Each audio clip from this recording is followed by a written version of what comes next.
Fatherhood isn't easy, but in Autismland, it's a journey like no other. Join Mark de Grasse as we explore the highs, lows, and everything in between of raising children on the autism spectrum. With real stories, practical advice, and a touch of humor, we're here to navigate this unique journey together. For dads navigating life on the autism spectrum, you're not alone.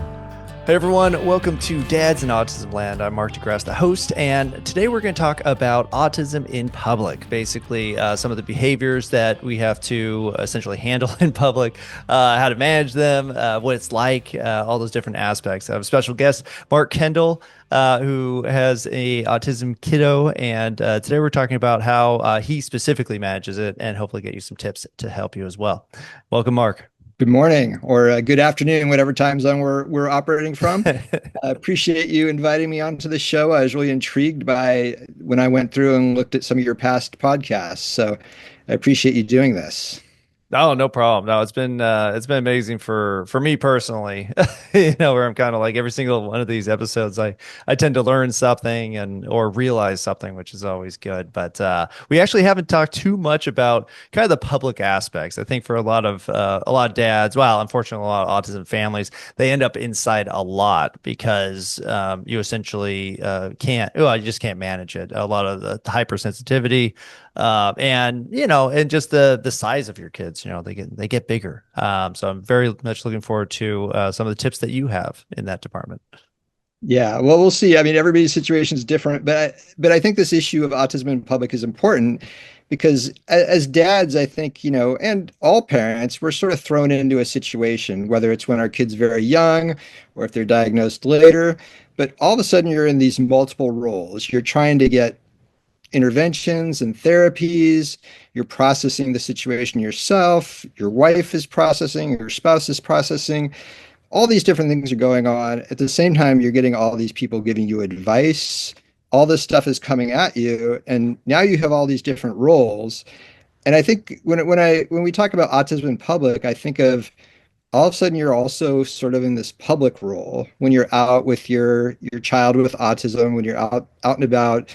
Depending on their behaviors, people have questions, they watch things, they stare, and nobody really prepares you for this role of sort of being suddenly you're an ambassador of autism. You're explaining things, you're managing the situation, you're kind of helping smooth the way for your kid.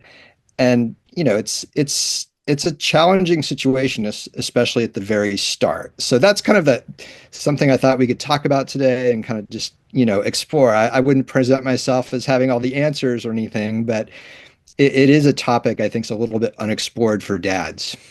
Oh, for sure. No, I love how you describe it as a, ambassador for autism because you didn't sign up for it. And it's kind of like, and now you're a public figure because of this. And you're right. And it can be very tough.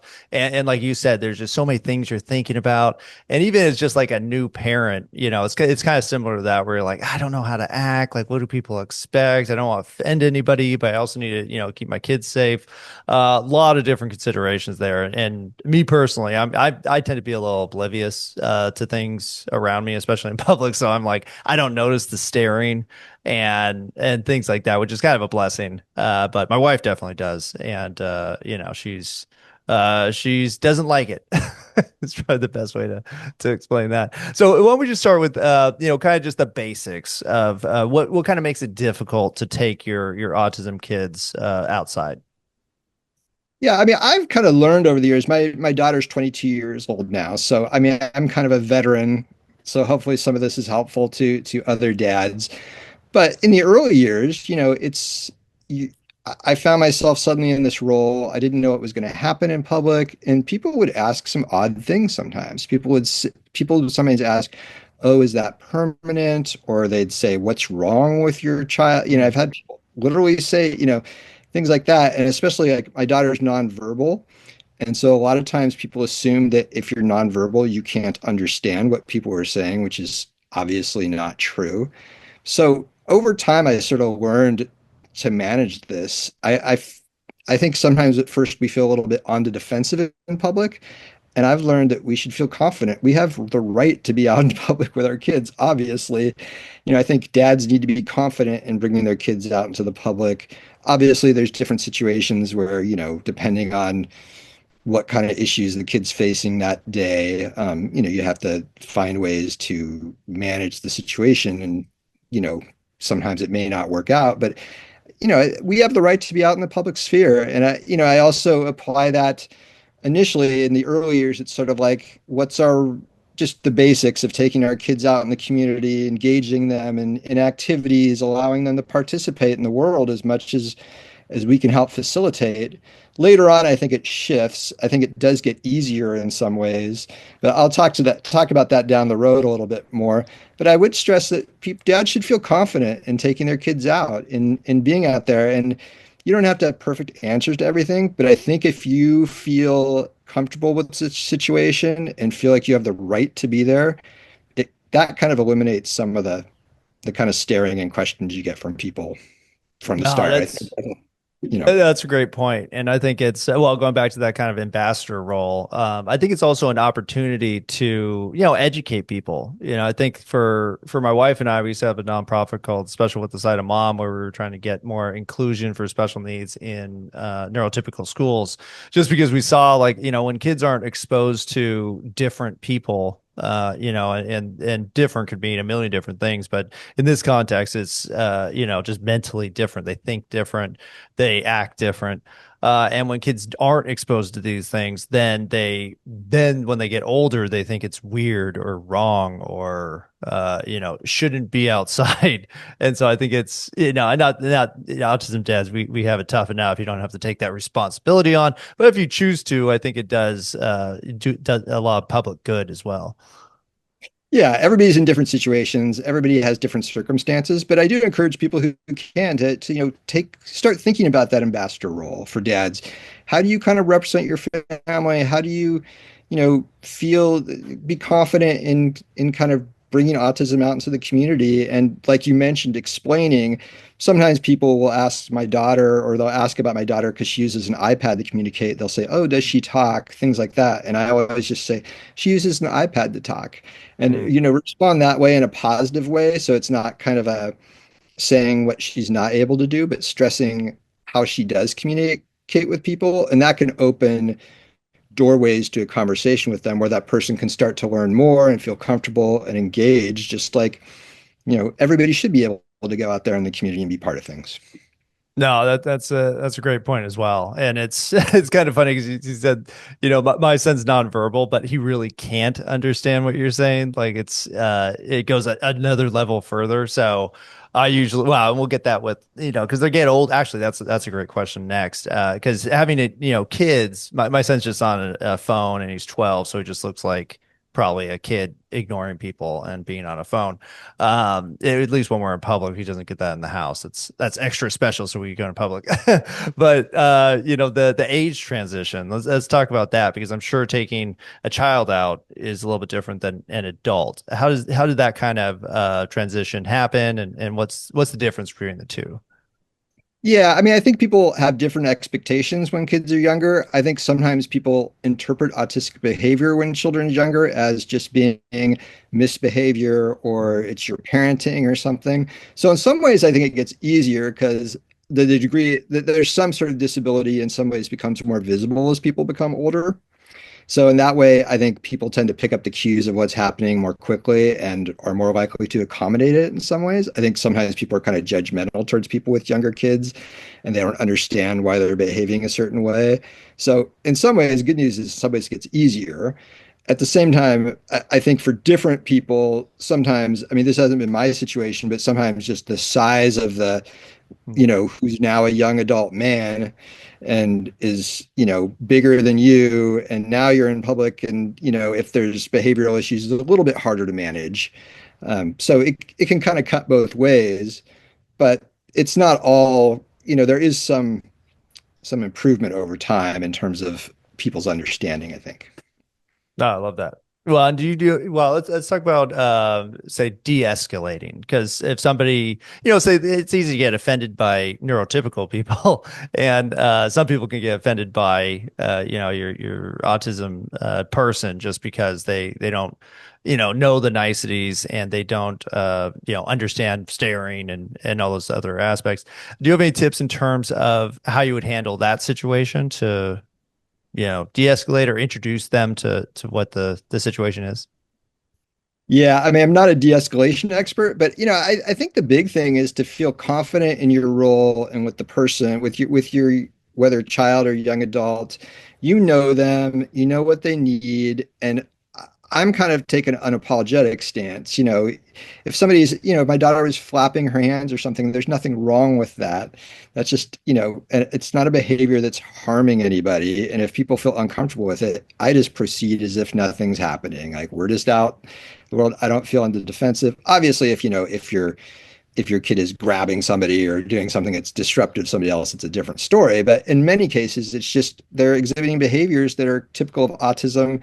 And, it's not really harming anybody. People stare. I just kind of look back at them and move on. But, another half of this, we're talking about autism in public, and there's sort of this very literal, when I'm out in public with my kids. But I think as dads get older, and you kind of grow into this role, there's also sort of the public role of how do I advocate for my child? And that's a whole other topic for us to explore. But that's another aspect of, I think, of autism in public. How do I speak up? What's my role as a dad? How do I, try to create a better world for my kid and for others who have the same condition? Mm. Oh, I love that.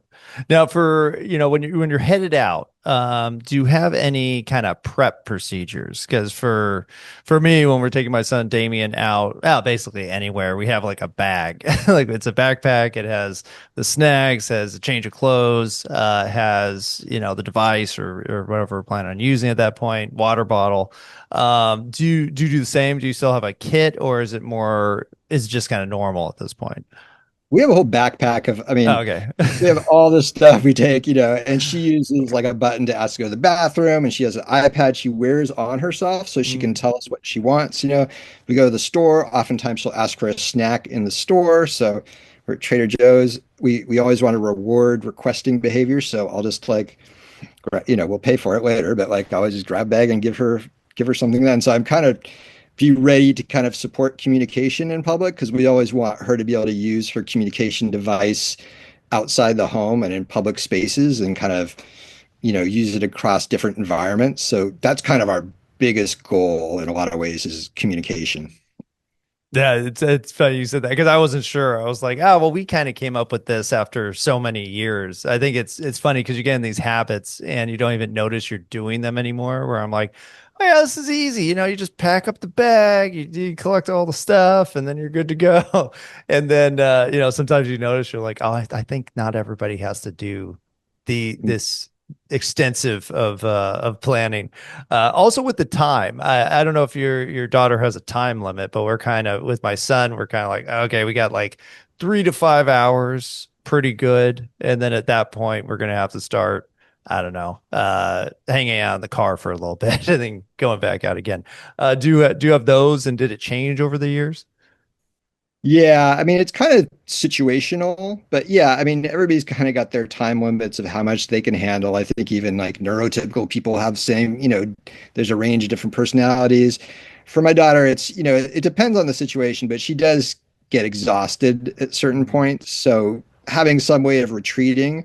I mean, we actually go on an annual trip with friends, an annual vacation trip, and rent a house together. And in that case, it's ideal in that like okay she's worn out we can kind of retreat to the house if people are going to go on and do another activity we'll just hang out there we kind of have a way of kind of creating some comfort and respecting limitations as to how long of a day it can be but over time it's like becomes manageable I think or you kind of develop ways to manage it but then again everybody's situation is different and sometimes I know some people where as the young kid becomes a young adult, changes happen, and there's different things are upsetting to them, and people aren't static, and they grow and change, and sometimes stuff that you once were able to do, you aren't. So Oh, that's a great point too. I think we're starting to see some of that shift. My son's 12 and he's going to be 13 in a couple weeks, and we're starting to see the teenage come out, and we're yep. like, man, he wasn't this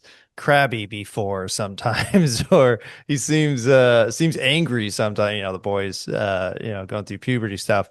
But yeah, no, it's that understanding the transition and kind of referencing back to neurotypical, because we all know going through the big changes, your whole mindset shifts and your motivation shifts and your preferences shift. So that's a great point there. And then also about the vacations. We have a few planned vacations every year, and it always, just like you said, it revolves around like, okay, we know we have the house rental or the Airbnb or whatever it is, and if everything else goes wrong, we could go back there, hang out, no big deal, and that helps a ton. Hey, Dad. Yeah, you. The one who stayed up researching sensory toys at 2 a.m. The one learning about IEPs while watching game highlights. We see you. The Pathfinder Collective is where dads like us connect beyond the podcast. No judgment, just real talk about raising kids on the spectrum. $50 gets you lifetime access to our Facebook group, bi-monthly workshops with experts who actually get it, and yeah, a free shirt to replace that one with all the inexplicable stains. Because sometimes you need more than advice. You need another dad who nods and says, same here, man. Go to dadsinautismland.com/pathfinder. Have you ever always done kind of trips where you go somewhere? sometimes, we've done it differently, and I think everybody has different, ways of managing it. For many years, we did separate trips because we have a son who's neurotypical, and some of our early family vacations over time, it just became very hard for our daughter to do it, and so it made for a tough trip. So then my wife or I would take a separate trip with my son. We'd do a shorter trip with my daughter, like a day thing, but we didn't try to force family vacations after a certain point because they just became very hard. But over time, things shifted. I would usually, in the early years, I would also take my son on a big annual camping, sometimes we stay in like a cabin or something, trip with some friends of mine from college. But in the last few years, we've been taking my daughter too. The whole family's been going. We've just found ways to accommodate it. Like one couple years ago, we went camping, but there were some little cabins available right near the campground. So we stayed in the cabin, but our friends were right there at the campground next to us because I think for her, the camping would have been too much. But we made it work. We had these really rustic cabins that were almost camping anyway. And so that way the whole family could go. And my son's older now. He drove up with a friend, so he didn't have to drive with us. And he's older. He's 22, so he got to kind of have more independence. And things evolved. So in some ways, it's become easier to do stuff like that. But in the early years, we didn't force it. At a certain point, if a family vacation is going to be too difficult, what's the purpose? Oh, I 100% agree with that. I think when we were younger, or the boys were younger, well, us too, but we were like, oh no, we should do this. It's a good family thing. And we kind of try to do everything. And then over time, it was just like, man, this is so much work, and the prep is so much work, and the recovery is so much work. Yeah, And even getting out of the routines. Cause I think I think that was always our biggest concern. Like, oh my gosh, we've just spent the last, 6 months building up this routine, and now we're going to break it for a week. Like, how is that going to go? And actually, case in point, my wife and my other son are going to Cooperstown for a big baseball tournament thing. And originally, we were all going to go. And I think my wife and I, on the same night, we were just like, this sounds like a lot of work. Like, I don't think we need to do this. And honestly, it was kind of nice because neither one of us felt guilty about it. Like, oh no, or I do feel bad not being there for my son's games, but he's staying in a dorm and stuff. I'm like, we're not even gonna see him 90% of the time. And his buddies are there, so there's no way he's gonna hang out with us. So it was he's going to be good. totally caught up with his friends at that point. Oh, yeah, for sure. So I'm kind of like, this is better. And I think but that's a really good point to not feel bad about it. It's, and it is it's a ton of work, ton of money. When you start, especially these days, it's kind of like, oh my gosh, not going just saved us like $800 in food, Exactly. No, that's great. Did you notice any, I don't know, trips that were easier than other trips? I know you mentioned about camping, and we haven't even tried that, like playing in a tent because we're like, yeah, I don't think that'll work. Uh, but have you seen like mountains or certain environments that seem to be better? One thing, our whole family loves the beach, and Mm. for my daughter, like sand and it's therapeutic. So any trip, we're in California, so we're fortunate to have access to both mountains and the coast. So the beach is kind of like this reset point for her, where it's like there's Mm. something about water and sand that's like kind of sensory. So having access to a beach is really good because I feel like it's kind of like this reset and just helps in terms of calming and the fact that everybody in the family enjoys it. It's something we all can do. During the pandemic, we would go to the beach a lot because it was somewhere you were allowed to go and, outdoors and get out of the house. So I think we've kind of found that to be kind of easier than super kind of up in the mountains away from water type Mm. situation. Did you try a few, or did you have any, I don't know, and not if you don't want to share, but disasters that were like, we're not going there again? Well, I think our biggest challenge is we've only taken her on an airplane once, and that Oh. was the trip there was great. And it was just flying up to the Bay Area from LA. It's like an hour flight. But the way home, our flight got delayed. We'd arranged to have like initial boarding. We had one of those medical access or something passes, but they still let a bunch of people on ahead of us. So we were trying to get the first seat because at that point she was kind of kicking the seat and stuff. And Oh. so that was a very harrowing journey that I don't think I mean, it's kind of scared us off from flying, even though she's changed a lot in that time and it's been a lot of years. But once you're on a plane, you're sort of, there's no way out, obviously. And so that's Mm. the one thing we've been kind of reluctant to undertake again because that journey home was pretty rough. Oh yeah, we've had quite a few of those. He actually enjoys flying now, but we did it so much, where it was kind of like, oh, he knows what's up. And even for me, I think I've actually talked about this on an episode where I was like, yeah, we talk to the people around us, letting them know that you're gonna hear the minions or whatever 10,000 times, and I can't stop it. But this is preferential to him yelling. With that said, though, I have noticed we have seen some shifts in terms of his ability to go out. Recently, I think about 6 months ago, we took him to a UT baseball game. And I was like, oh man, I don't know if he could sit in a baseball game. Like that's long. It could be hot. Like I don't know how this is going to go. And he actually loved it. And Wow. he did a great job. And this was, I think though I don't even know if we ever tried. We tried maybe once when he was 6 or 7, and then we were like, "This is terrible." But now we tried it again when he was 12, and I was like, "Oh, this is actually doable." Did you find any I don't know, things that you thought were kind of lost, and then you tried it again later, and oh, they changed and they're able to handle it now? Yeah, I mean, I'm trying to think of a specific thing. Generally, I mean, I think it's the travel with friends. We've Mm. early on, I don't think that was going to be really realistic. But my wife and I were both surprised at how well it's gone when we kind of renewed those trips the last few years. I mean, there's always been some complications, but the fact that she was able to do it, she loves being around people. They're somewhat familiar people.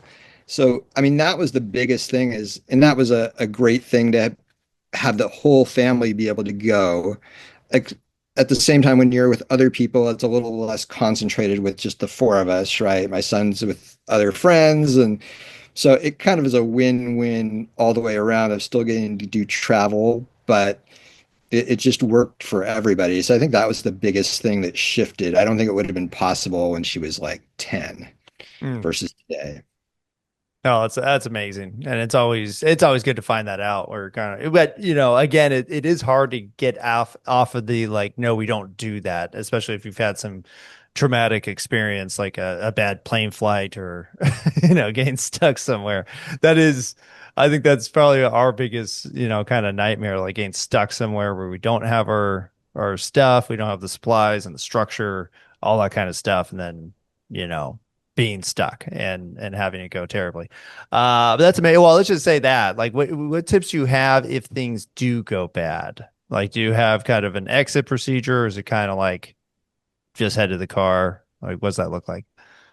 I think it's like the attitude coming in. I think it's like as far as you get with it is something to be happy and to be always be able to kind of pull the ripcord and just leave the situation. I think having an escape plan, if like, especially things that are recreational or vacation are supposed to be fun, Hmm. at some point, if it's not going to work, there's no point in forcing the family through with it.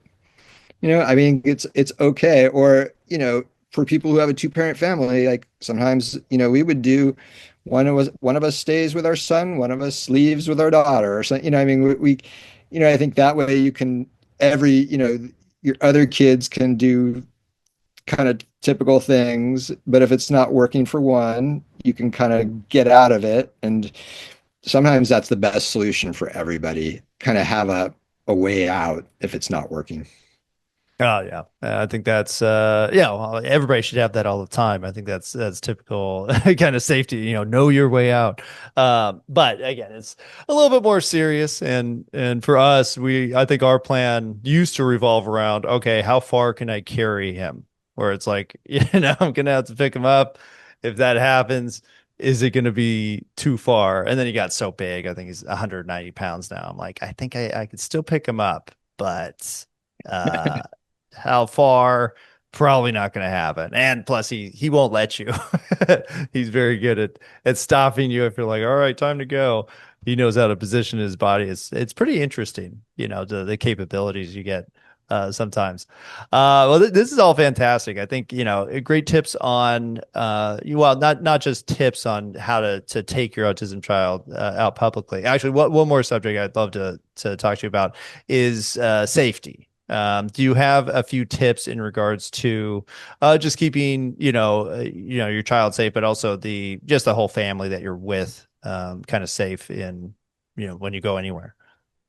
Well, one thing we emphasize is because we have like some people who serve, now that she's older, there are people who are aides for her, who help her out in the community sometimes. And we always emphasize, if you're in a parking lot, make sure she's in front of you so you can see, because even though she doesn't typically do it, there's a risk of her going out and, going in front of a car. So we kind of just make sure we're very kind of, it's all sort of ingrained in us. But now there's other people, and I think you and others will experience as your child gets older, there's kind of a world where they're getting help from others, and, sometimes there's independent living aides or other people involved, or at some point they're going to be in some of their housing arrangement possibly. So being able to explain to other people what's necessary for safety becomes really important, because you won't, no matter what, you're not going to be doing this forever, right? I mean, your child's going to outlive you most likely, and other people will be involved in their lives. And I think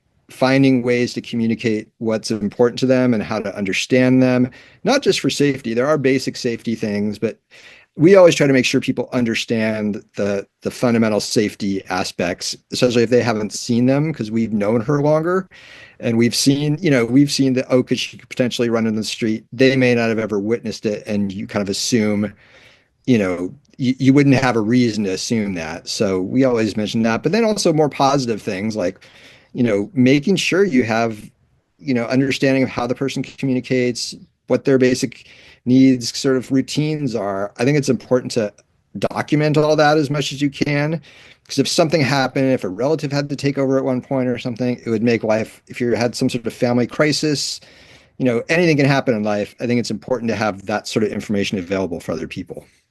Oh, yeah, I love that. Yeah, I think we came up with a little list when we go to our church as they call it the Embrace program, but it's basically like a one-on-one person watching your autistic child. And we have like a list. I have like a note document on my phone where I'm like, all right, here's how it goes. Don't let him take your phone.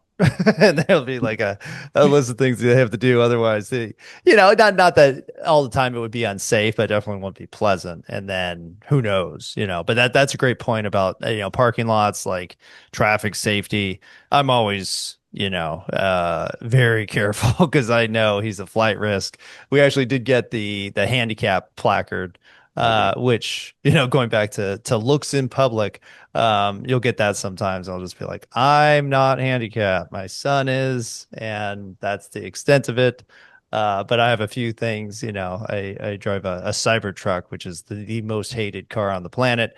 And so sometimes I'll park and I'll get the scowls as I get out of my car. I'm like, are you mad because I'm parking in the handicap spot or because of my car? Or I'll come up with a list. And this one lady was like, oh, it's fine. It's fine. I'm like, what do you want? It is easier to laugh at it now than it used to be because I'm like, what's going on? It's good. It's good to have that attitude because there's lots of little things like that along the way. But it's great that your church offers that kind of program. Mm. And the other thing safety wise is water, obviously. A lot of kids with autism are drawn towards water. My daughter loves water. We're doing special swim lessons for her right now, fortunately. I think the swimming thing, drowning issues, obviously that's a huge thing. I mean, California, it's a little different in the sense we don't have like some states, there's lakes and bodies of waters everywhere. Like I think in other places that can be an even bigger risk. But I think, we see the news stories all the time about drownings of young children with autism. That's something people really, really need to be aware of is water safety and doing everything you can on that front.